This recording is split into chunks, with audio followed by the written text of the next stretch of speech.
go to Bastard City, I guess.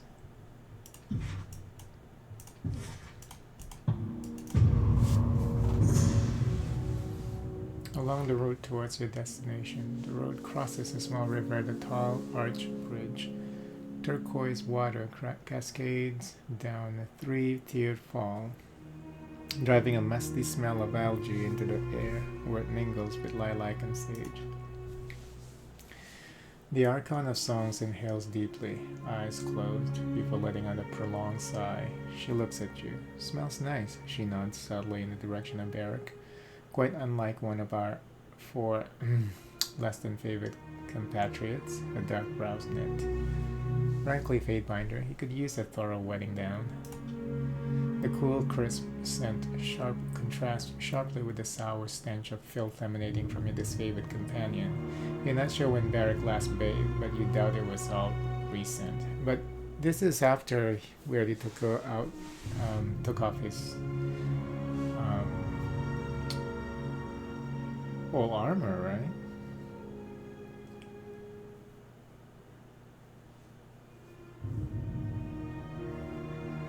As a companion's aid, entirely familiar with Barrack's stubbornness, you decide to enlist aid in convincing the towering man to clean himself up.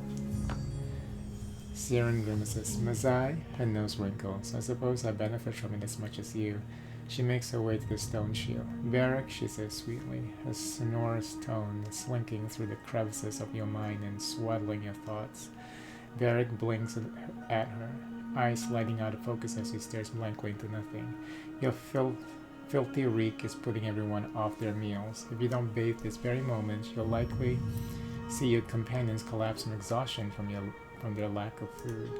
I advise you to keep this episode between the two of us. We would really just forget it ever happened, for many, many reasons. She makes an exaggerated show of her shoulder. A shudder. When Barrack returns to the party, he does so with significantly less grime and even less stench clinging to his muscle form. So this is... Oh! So this is after... Oh my god, is he hot? Is he hot? I see it already. Oh, let's see. Thank you, Siren. Let's check it out. Is he hot now? Oh no, it's still showing his old portrait there in the bottom left-hand corner, but I'll check as soon as we get here.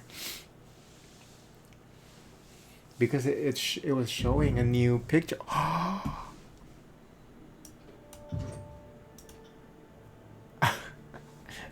He's not very hot though. But that's definitely much better.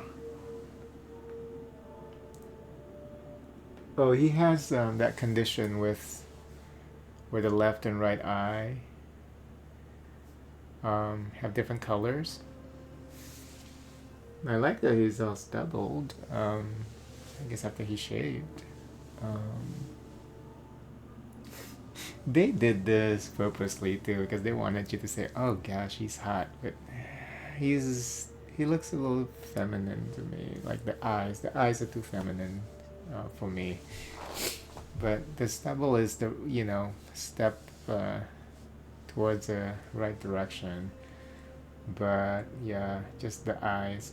I did notice when he still had his armor on, the eyes were kind of feminine then.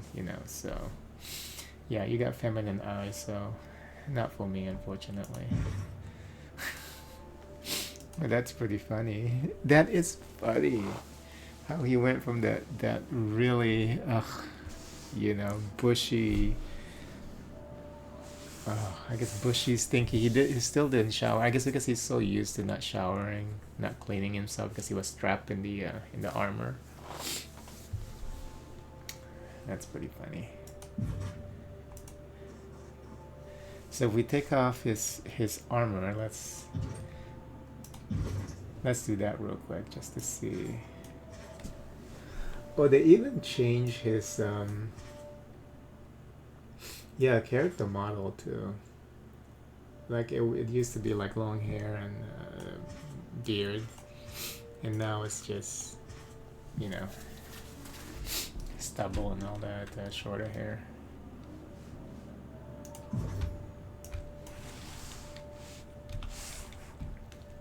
I got it.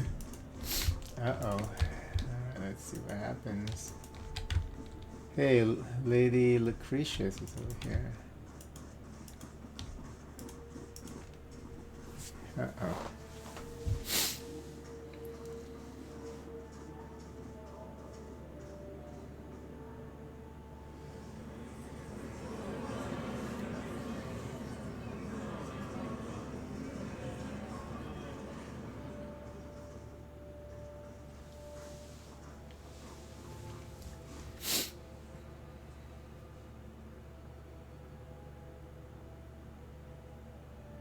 Fatebinder, thank you for answering my summons.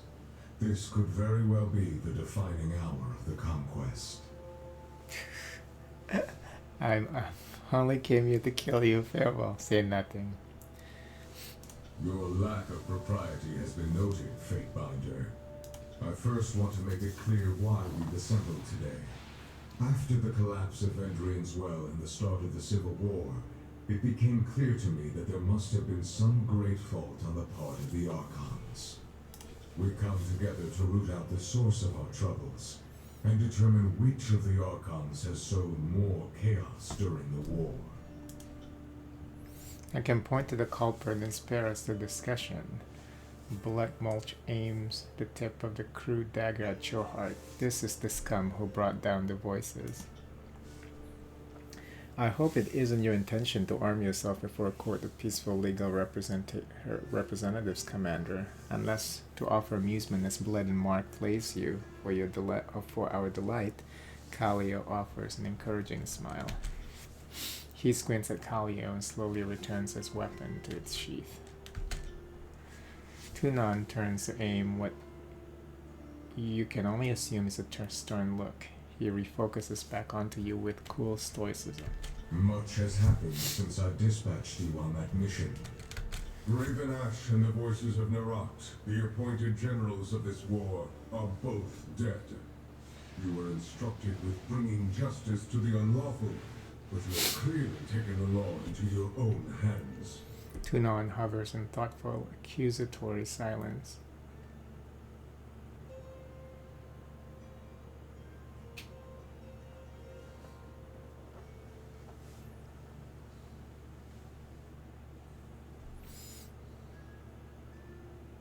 I acted on the Overlord's admonition that only one Archon would rule the tiers. Do not attempt to lay responsibility for your treason at the Overlord's feet. One does not establish rule through turning coat and committing murder. No one epitomized enlightened rule like the Voices of Narat. Blood Mulch blinks at you, then glances up to Tunon. Not that I disparage the Archon of Justice. And you would be that self-appointed ruler. This court wonders what blood sacrifices your ambition will demand of you next. Tunon shakes his head. The court has a serious problem to address. Your conduct throughout this campaign has come into question, and you will answer for your actions.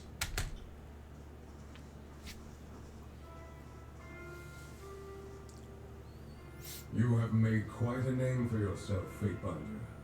Stories of your deeds have spread through the tiers, and all of them have reached this court. Some actions have consequences. You will see what your actions have wrought. The chaos you've sown everywhere is unacceptable. You cast yourself so far outside the established order, I cannot begin to catalog your misdeeds. For this, you have been deemed guilty and must be executed. Glare silently. Defiant to the end. That will be your undoing. Hubris in the face of annihilation. My court and the world at large are better rid of you, wretched thing. Blood and Mark, execute him. Is he really gonna try and do it?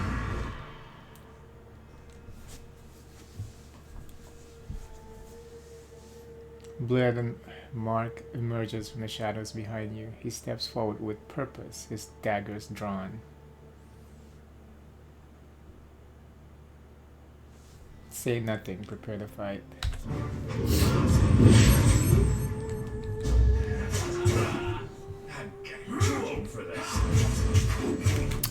You wanted Siren, huh? Wow.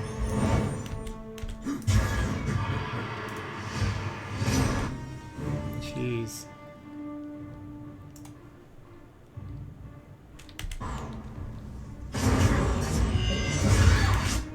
Wow, injured Siren immediately.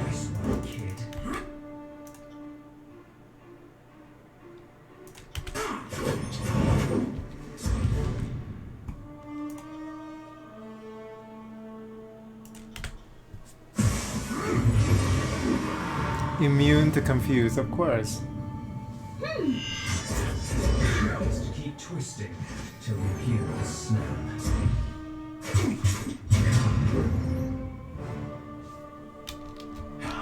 Just keep twisting till you hear the snap.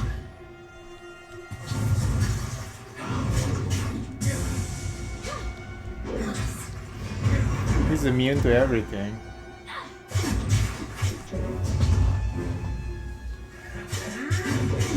Keep twisting till you hear the snap.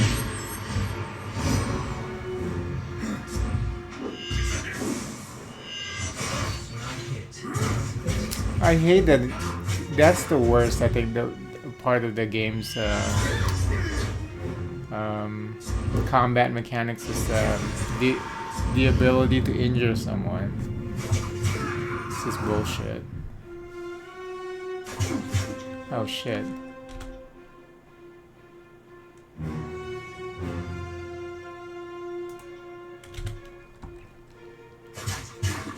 Everyone's floating in the air.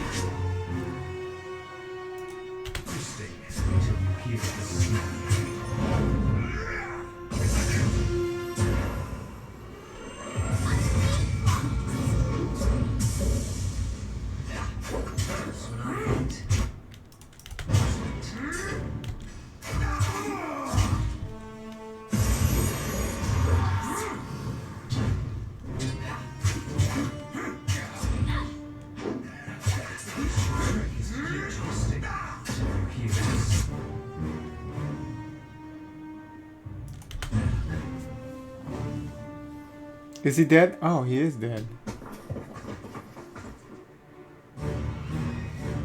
Golden, glowering eyes, wide with surprise. The Archon tumbles to the ground, coughing blood as dark as the shadows that billows and ebb around him. He clutches at his shattered ribs and grins. Look at you. The surprise of a lifetime. He gasps, downing as his lungs fill with blood. The light in his eyes dim as his pupils seep blackness, expanding to fill the whole of his eyes. The look of meaning passes between you, his fingers digging into the ground. Don't die too easily. Won't look good for me. This brightness is blinding. My head. His life was not yours to take. Behind Tunon's anger, you detect a more subtle reaction, disbelief. This is your end, student. No mercy for traitors. Only the cold embrace of the grave. Say nothing, attack. Heads up. Oh shit.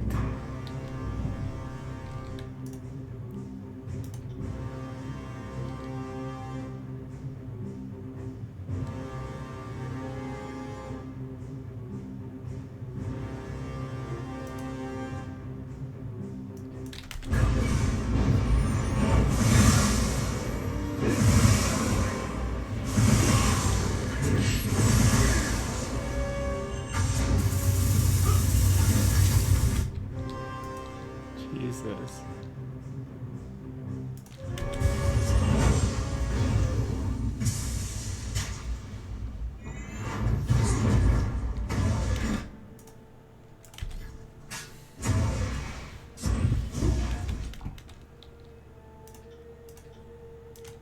At once.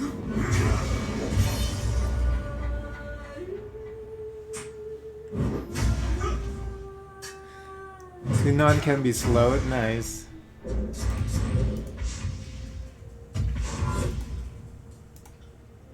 This weapon is entirely worthless.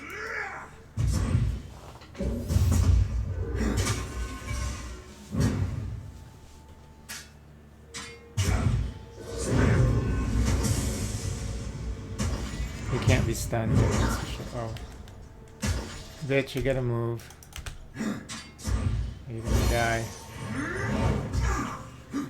Thanks for the healing lantern. I'll hit you twice as hard next time. Take that! Wait.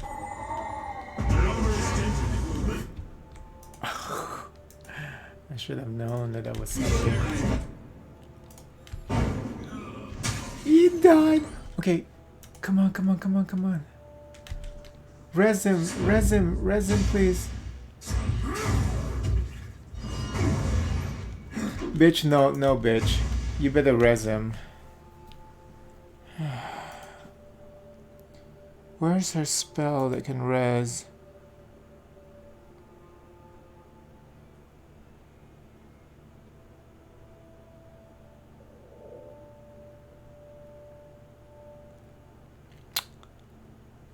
Fuck, we're fucked. Doesn't she have like a res spell? Yeah, reviving song. Where is that?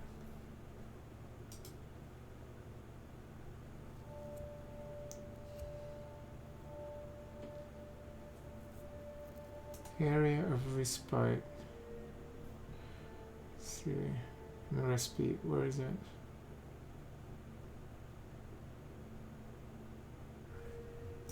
This is fucked up. Dissonance. Shattered stone.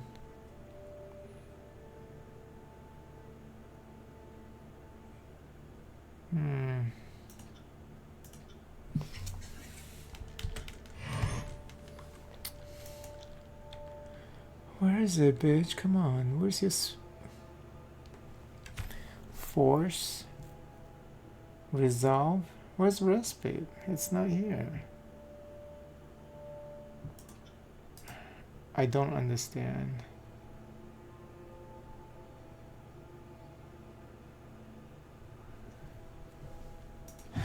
Where is this?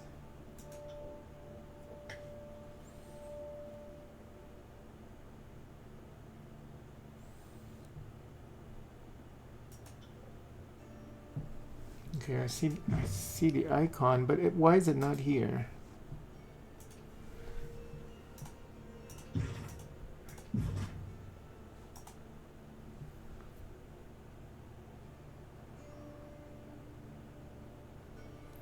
Why is it not here? What?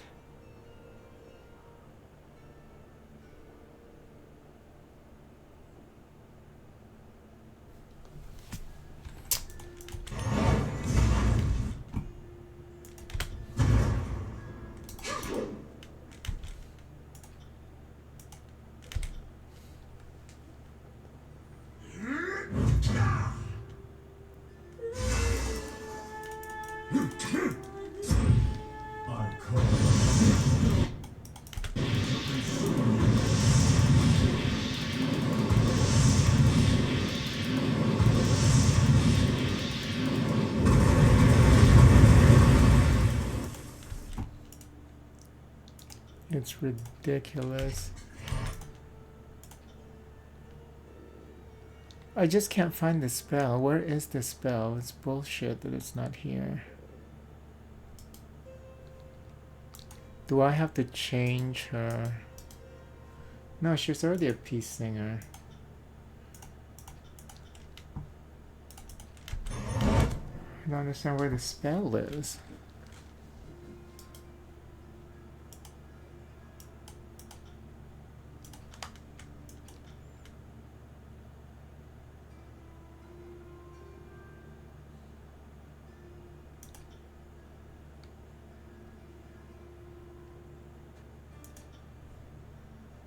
Do I really need to? You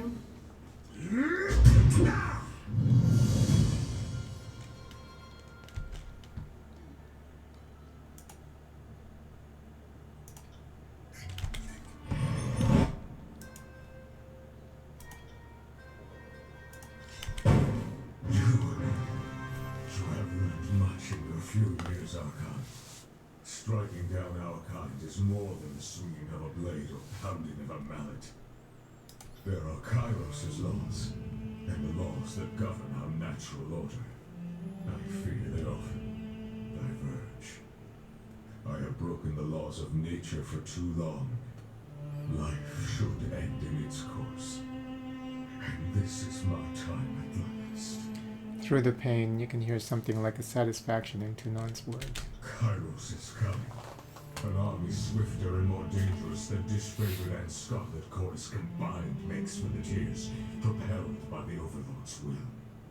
Your efforts here are wasted. You cannot halt this advance.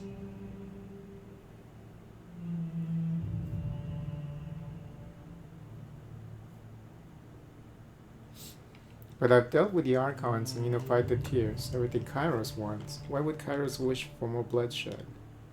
Your power upsets the order of things.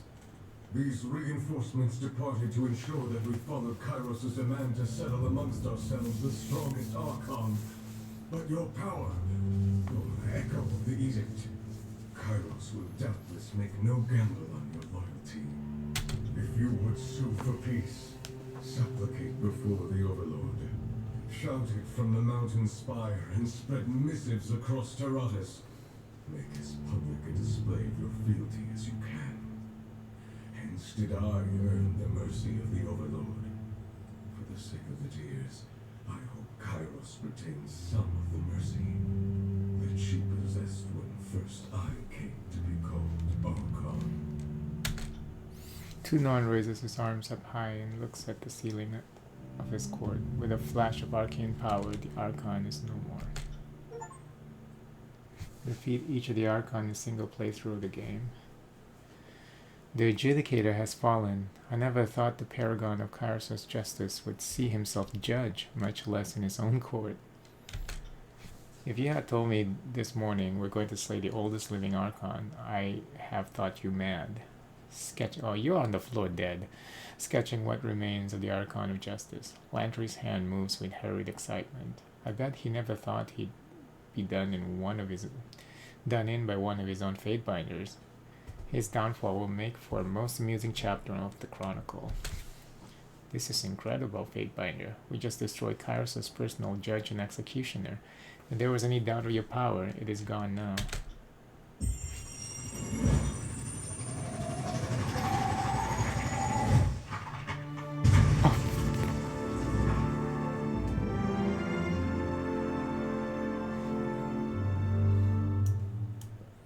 Right. Hey, we get his mask.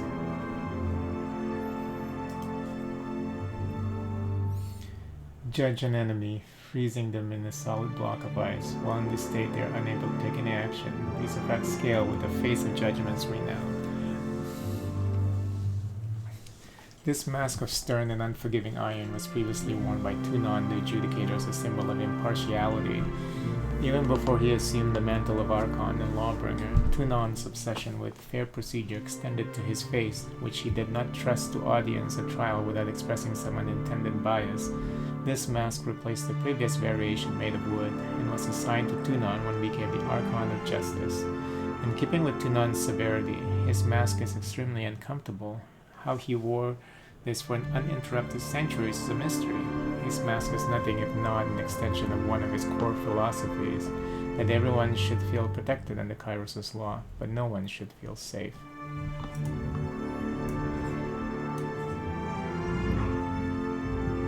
So two-handed, huh? Oh, blindside-wise, 10% will defense. Tunon's gavel is heavier than it looks. The Adjudicator must have been strong to hold it suspended above the ground for so many years. Rule of law was an extension of Tunon's will. He brought this weapon to bear in the deliverance of Kairos' judgment. Some of its power seems to have departed along with the Adjudicator, but it remains steadfast and intimidating weapon.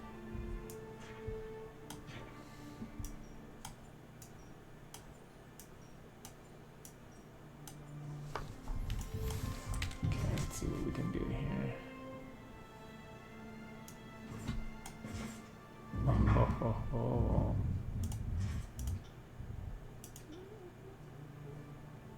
Oh, no, wrong person. Give it to the wrong person.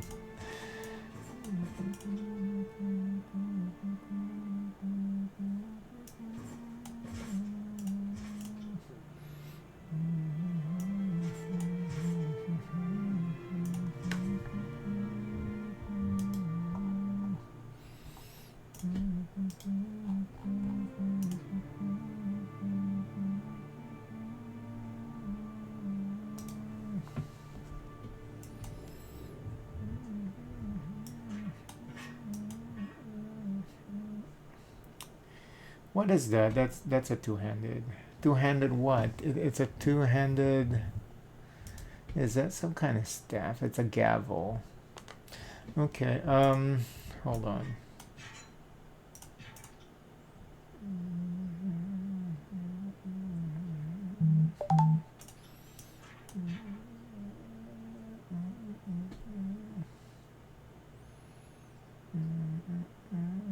It's not range. Oh, range is 8 meter.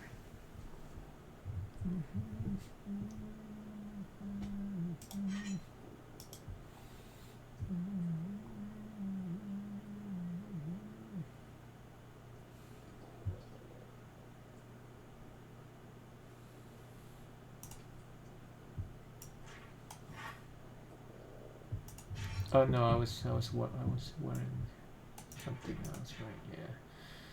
Edict's Crescent.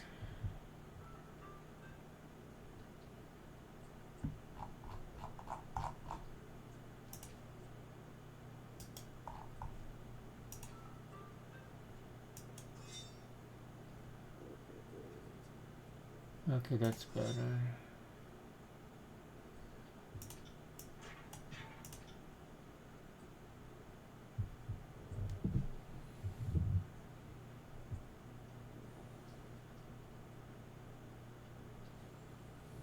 I really like this spell though. This slowing sounds pretty good. Oh, Rule of Law is not even an artifact. You know what? Fuck it. It's not even an artifact. I just realized that. So Tunon doesn't even have an artifact. He doesn't even have an artifact equipped.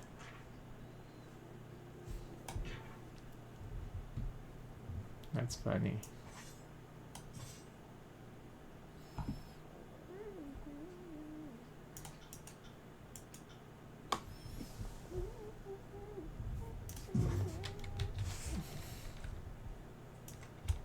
I got it.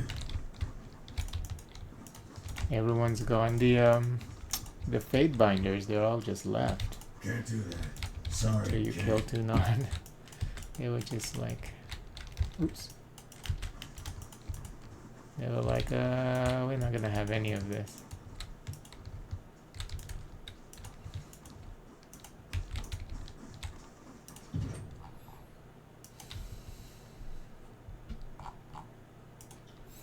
Okay, there's this issue with the spell though. I don't understand why she doesn't have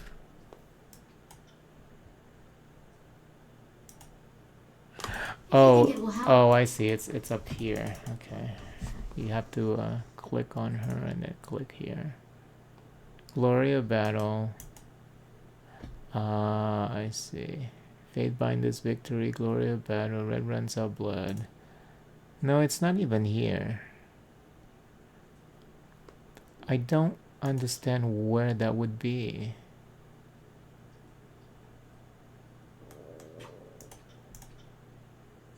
This is like the custom spells. Oh, it's over here. Talents. Okay, I see. Here it is. Requires 6 breaths, not in... Oh, okay. So there's like this whole breath count thing. I don't know how that works with her because I've been just having the AI take care of her, you know. Take care of her. So... yeah, there's this whole breath situation with her. Retain breath. So how many breath counts does she have? I guess the more songs, the more breaths she uses, so I guess maybe you have to cancel some songs to be able to access them. I don't know.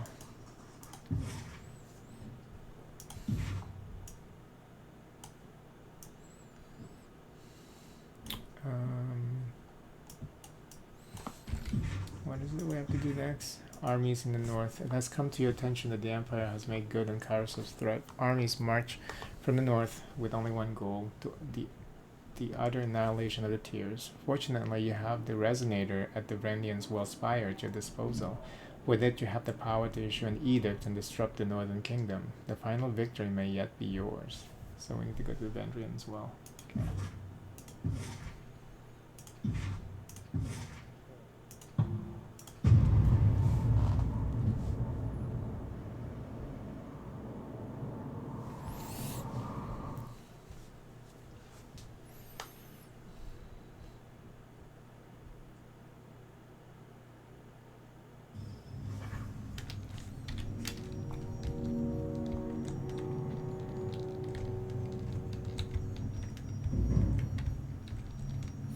Oh, research edict completed.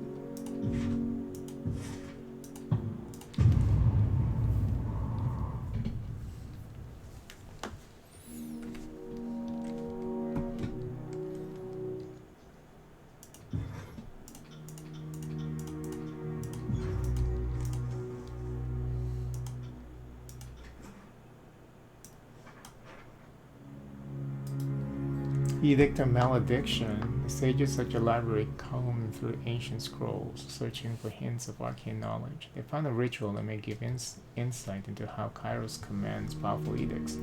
This information will unlock the precise wording of a previously unknown edict. Nice.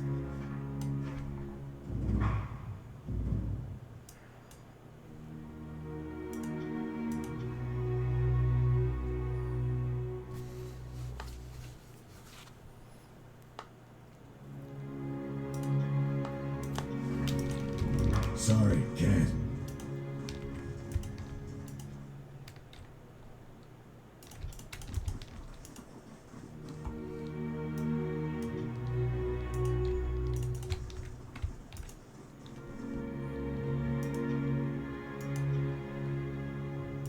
I trust all is well, my glorious Archon. What is it you need?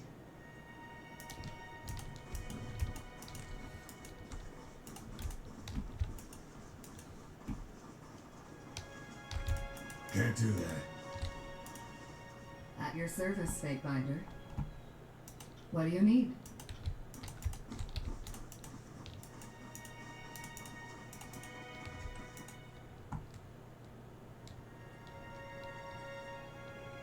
Alpha to Kings and Shadows smells good. Like mountain dew.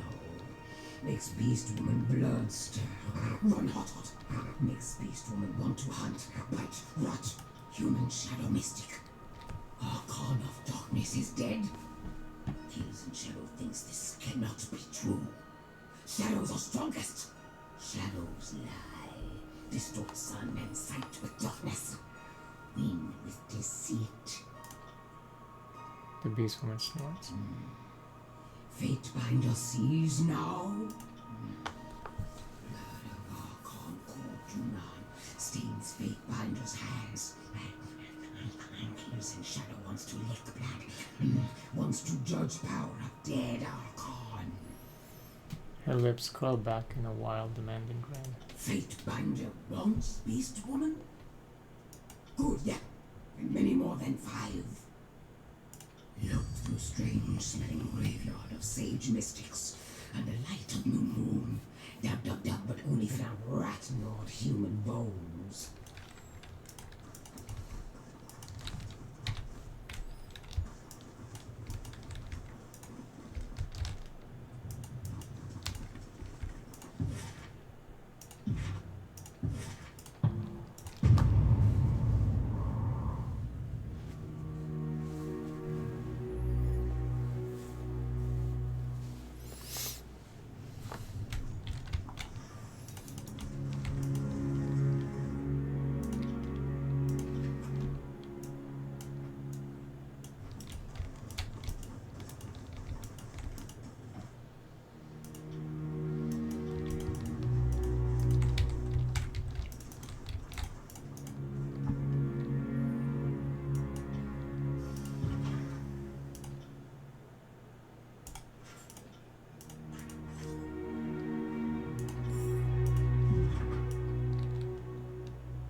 Sorry, can't.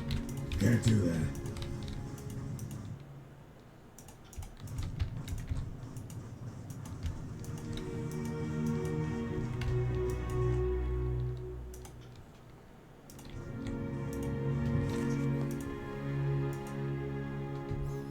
It's already masterwork.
What did we just get from them? Did I pick it up? I don't know. Okay, I don't think we crafted anything, I guess. I suppose I can do that. I got it.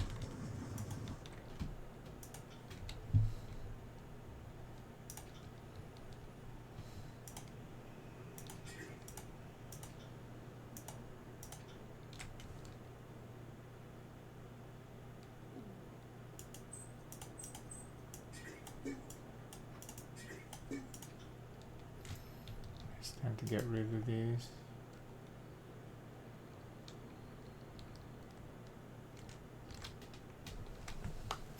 That's pretty good, actually. Damn. Oh, just hold on to that for now.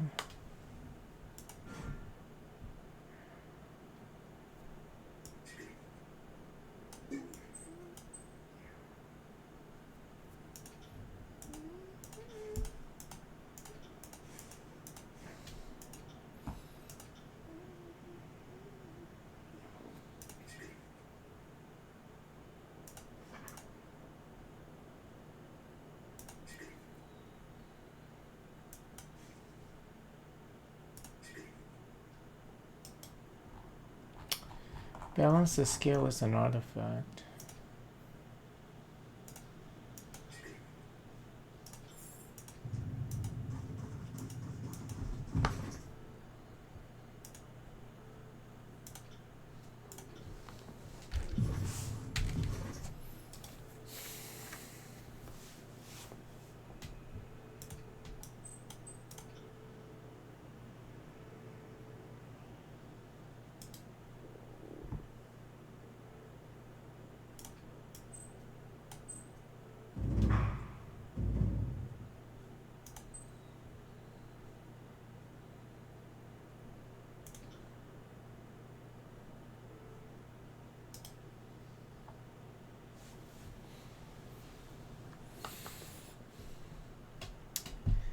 This is crazy though, as much as I like it, you know.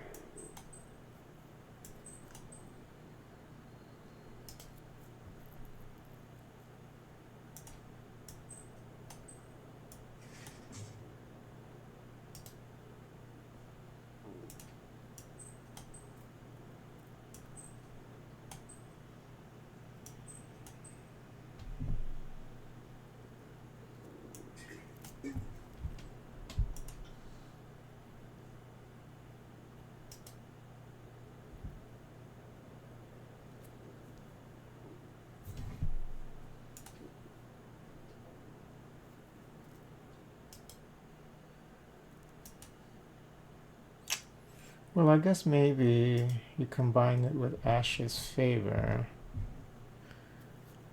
It's okay.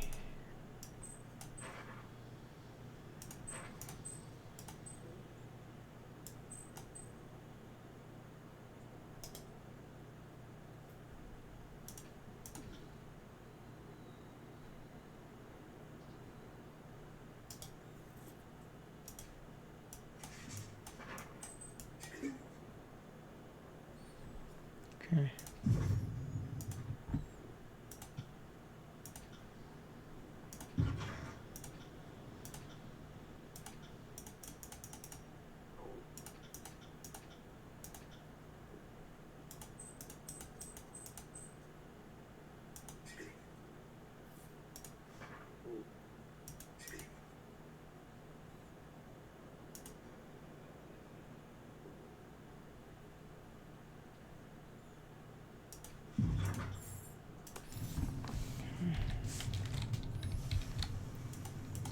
Can't do that.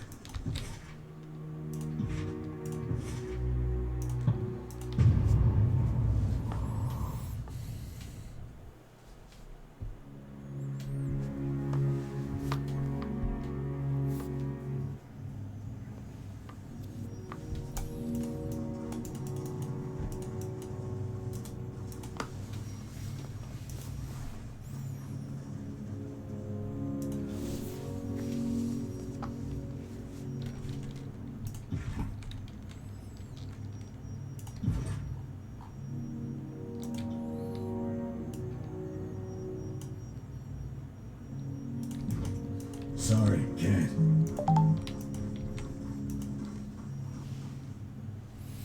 The waves of energy radiating from the spire draw you forward, pressing your body and mind to its eager embrace. At the center of the tide, the resonator stands, ready to broadcast your voice, echoing your commandments to the farthest reaches of the tiers and beyond. From here, the highest point in all the peninsula, you could, with the sum total of your effort, project your will far north past the edge of the tiers and proclaim your edicts as far as the lands of the Northern Empire.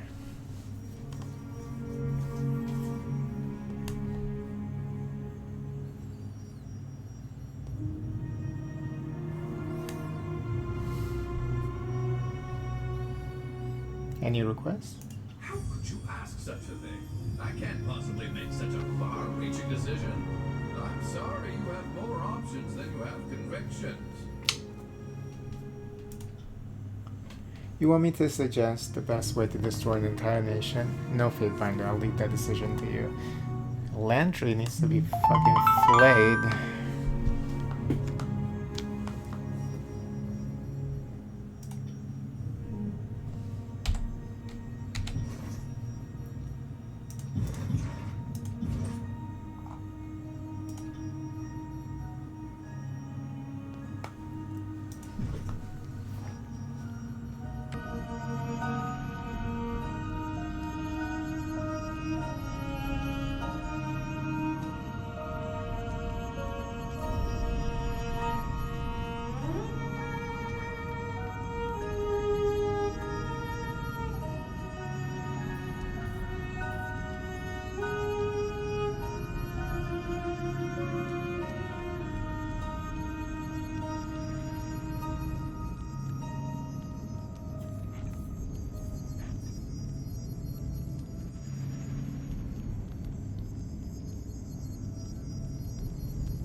Relax for a moment, ponder the situation.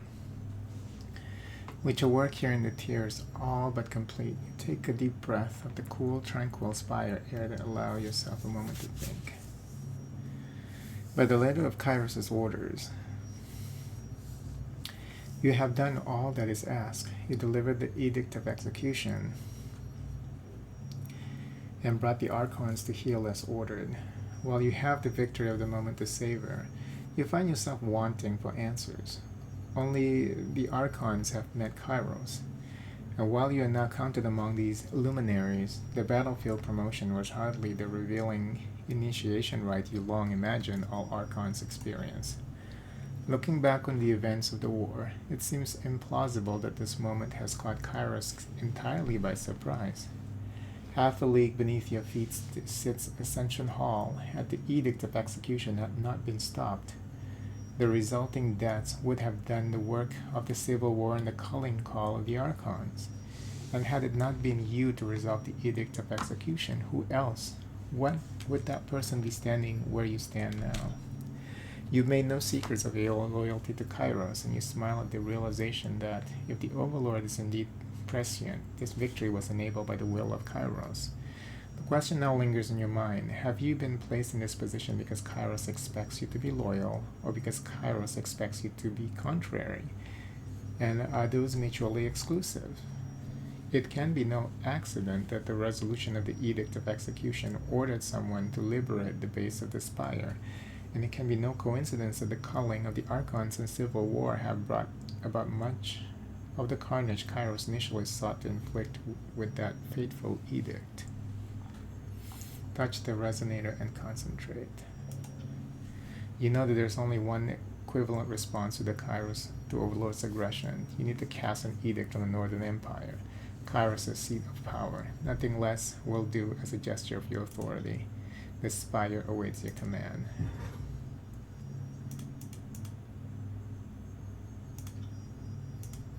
Where? How do I... It's not letting me. Oh. Nice. So we have two edicts that are not unlocked.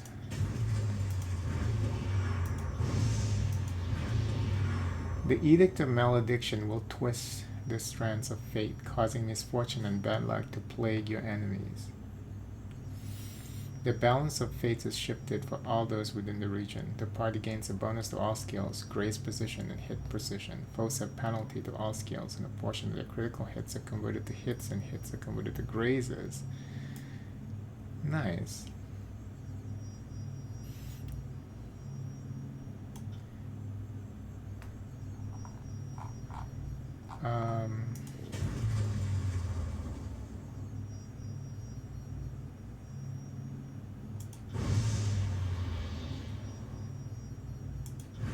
Let's do it.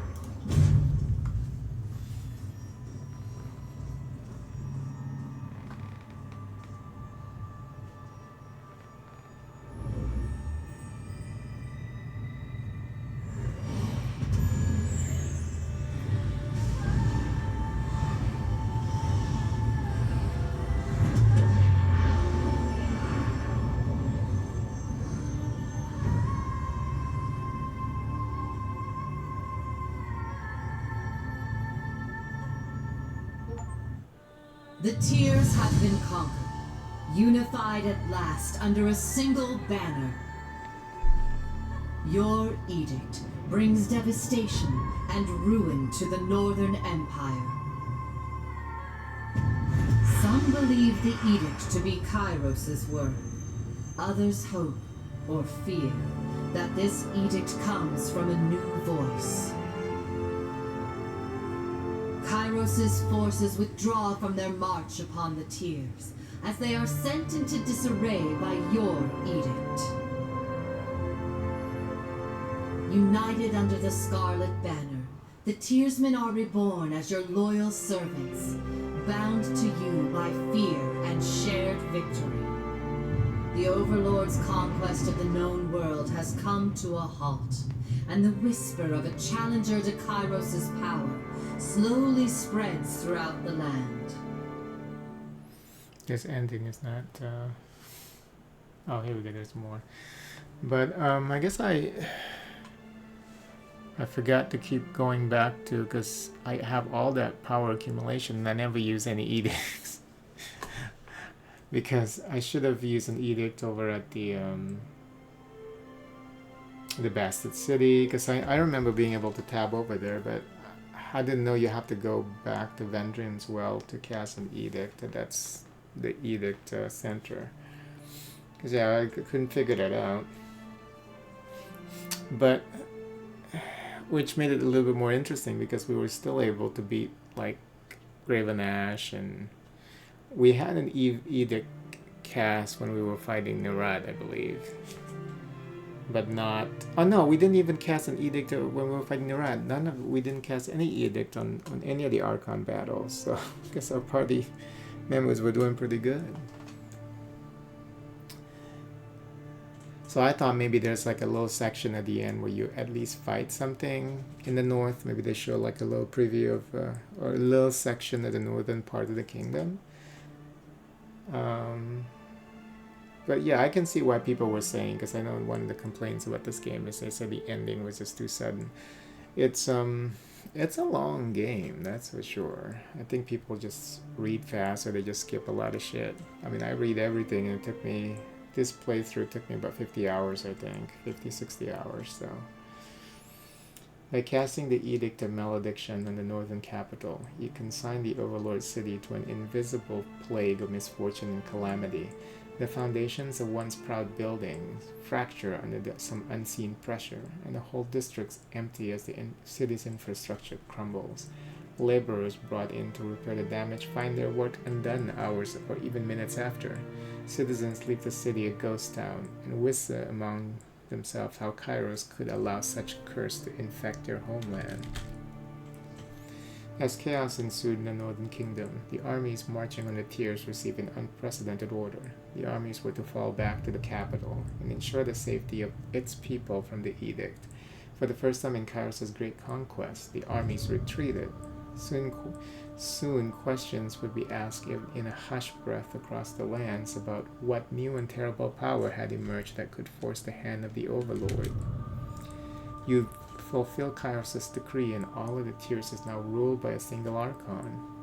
Your former rivals have either submitted to you or perished. Well, they couldn't even customize this. That's a little lazy there, Obsidian. Bringing the Civil War to a close. So it seems like they rush the release of this, how I feel about this game.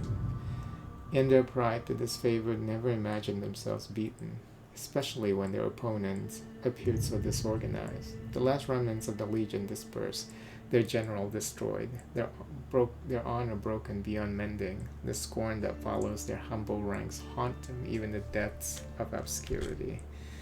The Scarlet Chorus, true to form, were quick to change allegiance once the voices of Norad died. They pledged their devotion to you, hoping to gain your favor. In the months following your victory, emissaries of the surviving gang bosses present offerings and totems of fealty, but without a devoted taskmaster to keep them in line, their flimsy power structure collapses, reducing the Scarlet Chorus to a whisper of its former strength. Under your guidance, those who resisted the conquest and sowed discontent are vanquished, their rebellion brought to a decisive end. Any lingering question of who is true ruler of the tiers is answered by your impact on the reconstructed nation. Word of your success spreads beyond the tiers as well. Even the most distant corners of the empire whisper of the Fatebinder who rose to become an Archon, and an Archon whose intervention shattered the conquest, making way for a new future in the devastated nation. While you manage to unite the tiers under a single banner through conquest, losing the support of the Overlord's armies makes the work of maintaining this order all the more difficult. Loyalties weaken and slip, but you make a point of taking a personal hand in the country's new governance. After time and struggle, the tiersmen begin to see themselves as citizens of a unified land. With the Edict of Stone dispelled, the earth settles around the Stone Sea, ushering a new age of verdant growth and prosperity. The country may never resemble the glorious realm of Azure, where with new life, many new things become possible. The memory of Cairn as a great force of destruction remains as a monument of inert rock. Most agree that the world is better off without the Archon of Stone as the people of Azure begin to slowly reclaim the land that was once torn asunder by his power. As the strongest and oldest of their kind, the death of the Stone Stalkers is a blow to Beastman culture. Their demise also brings centuries of oral tradition to an abrupt end. The local tribes never recover from the terrible loss. The death of Radix is a huge blow to the disfavored. Without the support of the Mage Guild, the Legion finds itself outclassed and first time and suffers on the battlefield. The Edict of Storms never stopped its relentless assault on the ruins of mighty Stalwart. This is because I let go of that guy. He was actually, I remember now, he was in that city close to where this is, the Edict of Storm. And the chorus got him or something, right? And then we let him go. We should have killed him and this would have stopped. But I didn't even think about it. Like I said, I thought that because it's such a heavy decision, they would have made it really heavy for you to make that sequence heavy, so you know that it has an impact. But it was so nonchalant. It was such a like, oh, okay, we're just trying to help this guy. But he did mention that he was the last descendant of the leaders of this area, because everyone in the descendant has to die, I think, for this storm to stop. So I should have just killed him then. I thought maybe if that was the case, I would be able to even get back to him a little later. Did I leave my phone downstairs? I sure did. The Edict of Storms never stops its relentless assault on the ruins of mighty Stalwart. Sentinels stand, keep falls further into disrepair, the wind wall separating it from the would-be conquerors. The fate of those inside the fortress still remains a mystery. You played the censor's game and emerged victorious, retrieving the silent archive from the Vellum Citadel. When asked to turn it over, you decided it was better off in your possession. Instead, you sent the censor to Cacophony as a gift for the voices of Norad. By taking the silent archive from its pedestal and disrupting the preservation spell holding the Vellum Citadel in stasis, you caused the collapse of the single largest repository of knowledge in Tyranny. The world may never know the true extent of the loss. The sages are all but wiped from the tiers. What remains of their hoarded knowledge is vulnerable, as likely to be misused as destroyed. The damage done to the intellectual core of the region is likely beyond reversal. Though small groups of would-be scholars gain influence from time to time, the setback is ultimately too vast to overcome.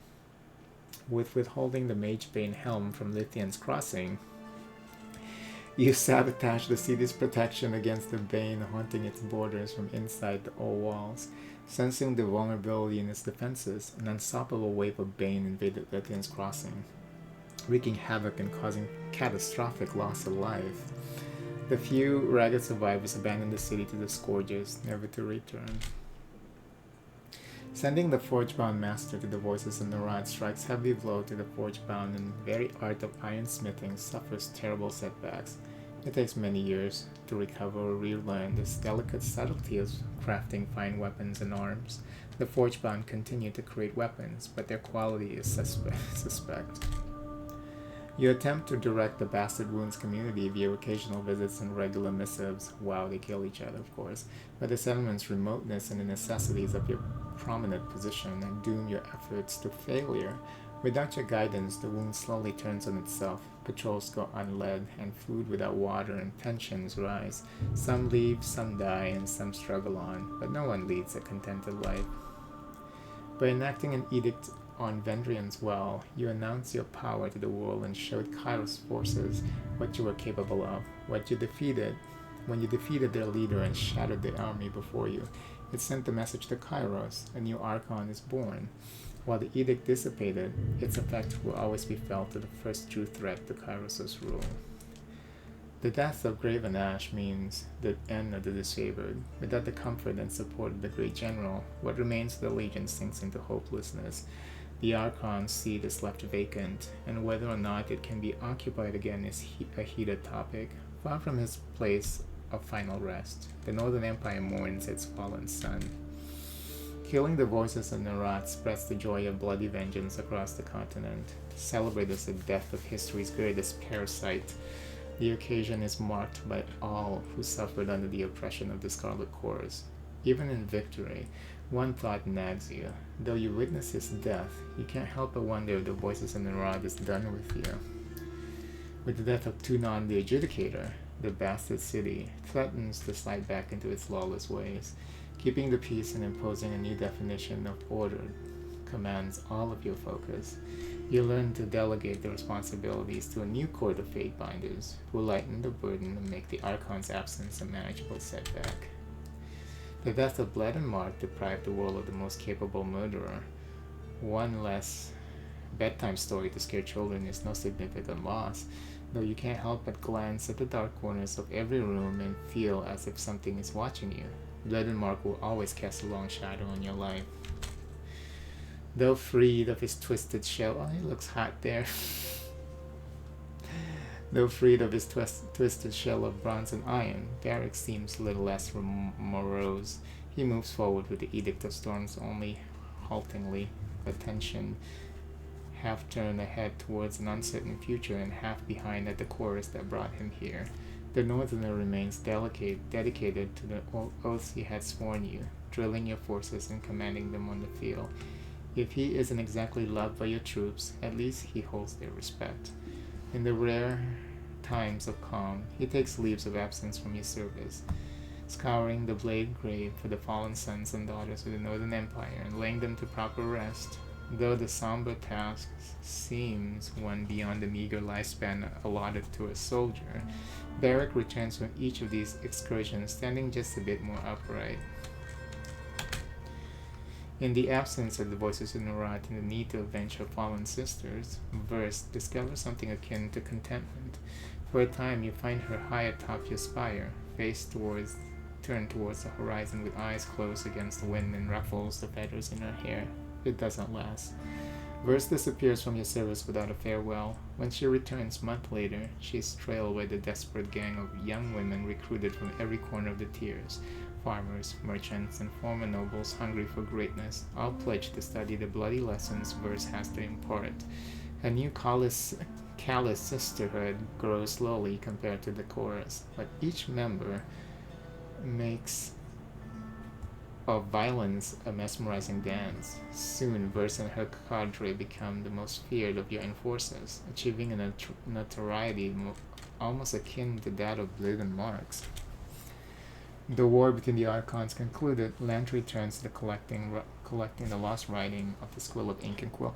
You know, I was a little disappointed with the FMV ending, but this is really good, actually. Yeah, I don't know why people complain. I know why people complain, because they don't like to read.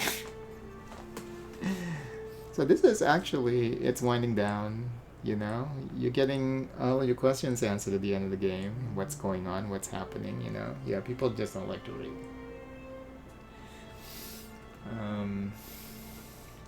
He journeys the most shadowed recesses of the tiers, discovering, or at times liberating, those scrolls and volumes that have survived the ravages of conquest and adding them to his growing library. Yet Lantry grows increasingly uncertain in how to best record history correctly, and instead turns his focus fact-checking, critically teasing truths from falsehoods since the sages chronicle or other reputed forces of fact. His free time writing becomes less obsessed with the past and more focused on the future, though his predictions rarely offer comfort. Disillusioned by your leadership, Ebb sets off alone to revive the devastated school of Tidecasters. The work takes a hard toll on Ebb, as Ebb struggles to explain her talents to one restless apprentice after another. Finally, she gives up in a fit of frustration, snapping her staff over her knee and making for the waterways of her people.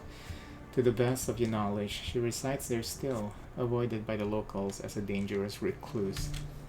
Should have just killed her. Gills in Shadow shows a low interest in cleaning up the tiers after your victory.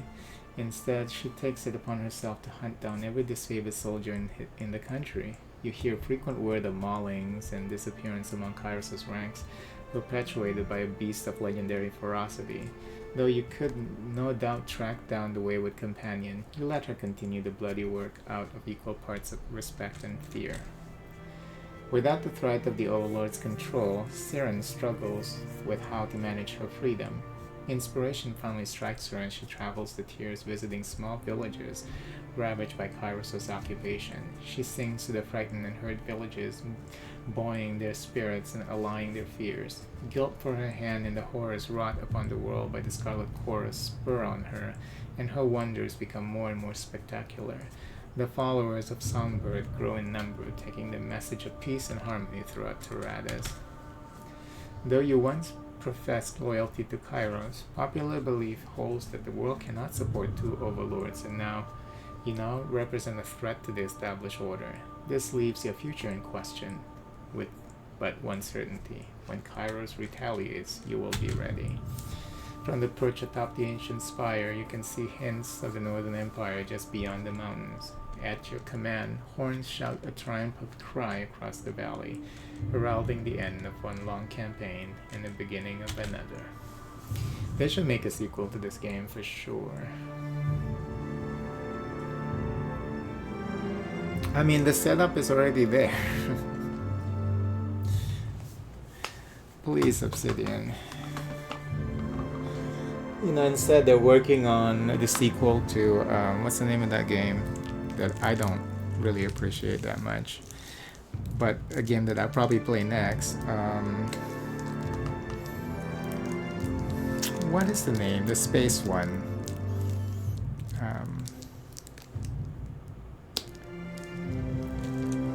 What is the title of it?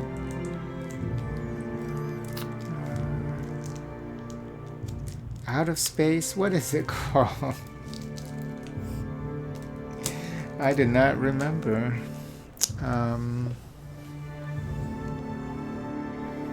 But yeah, the Fallout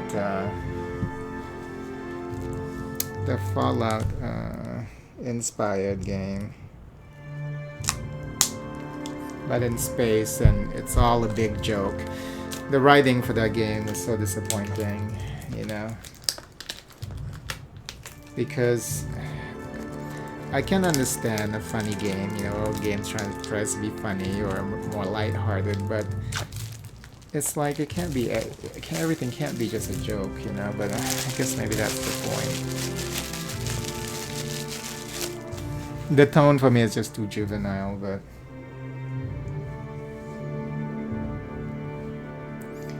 at least the gameplay is good and the graphics great, so I might play that next, we'll see.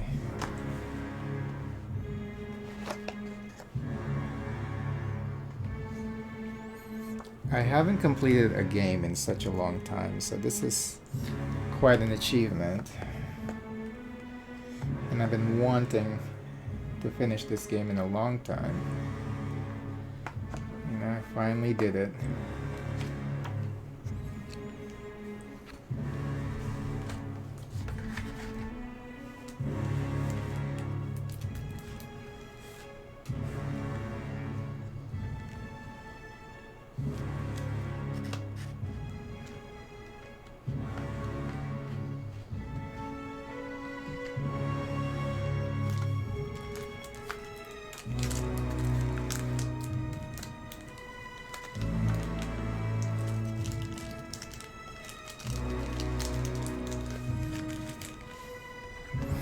At the end of a game, I always let them finish the credit roll, at least once.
Development weddings. Any gay weddings? Denise McClure and Tiffany McClure. Nice. There was a lesbian wedding.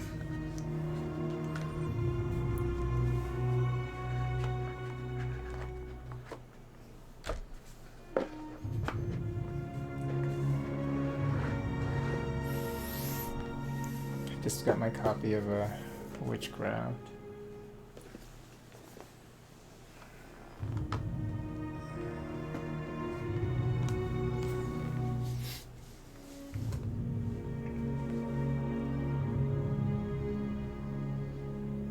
I forgot that this game actually has a... That's probably why, because of Paradox involvement. Because and Paradox is known for unlimited DLCs. Maybe there was maybe they plan to release like more story DLCs or something. Who knows?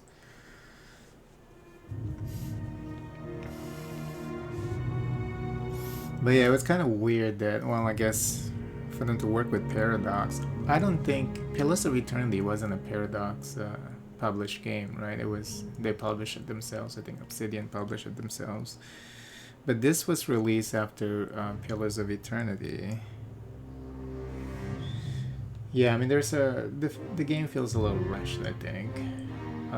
But the ending is satisfying. I mean, the only... Yeah, of course you wish that you can continue to see the conflict, you know, to resolve the conflict in you and Kairos, so...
Alright, so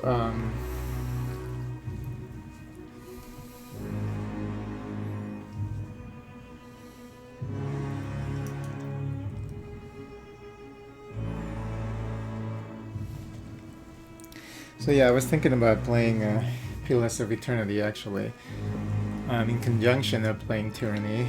I think there was probably one session of it that I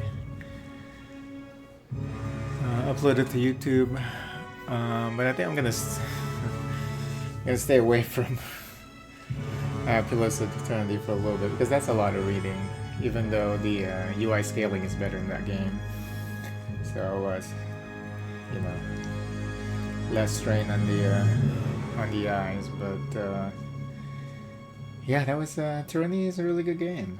Ending was not bad. It's just you wish that they have a sequel to the game so you can see what happens next, you know. But hopefully that they're working on it. So you never know.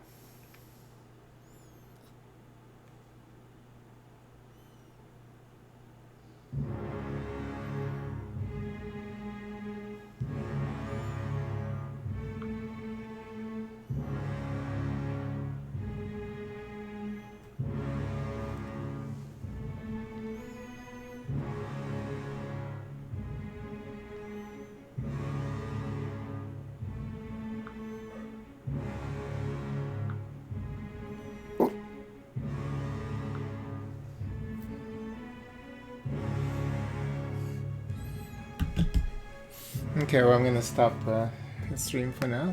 I'll be back in a little bit after I've decided what to play. Some of the games I was thinking about, Pillars of Eternity is definitely out of the question. Could do Baldur's Gate. Guardians of the Galaxy, I was thinking of replaying that from the beginning. Problem with Guardians of the Galaxy is there's copyrighted music, and then you know, if you turn that off, you know, the substitute music's not that good. You know, if music is part of the gameplay and you're not altering it, and you're just playing the game, it shouldn't be a copyright issue. You know, they already paid for the copyright to put it in a game. You know, this is 2025, everything's streamed. As long as people are not extracting it and using it separately, or, you know, I mean, like, oh, just listening to the music instead of playing the game. You know, it's, yeah. But anyway, I'll be back soon. Bye. I say bye-bye, girl. Miss Crazy. Miss Crazy.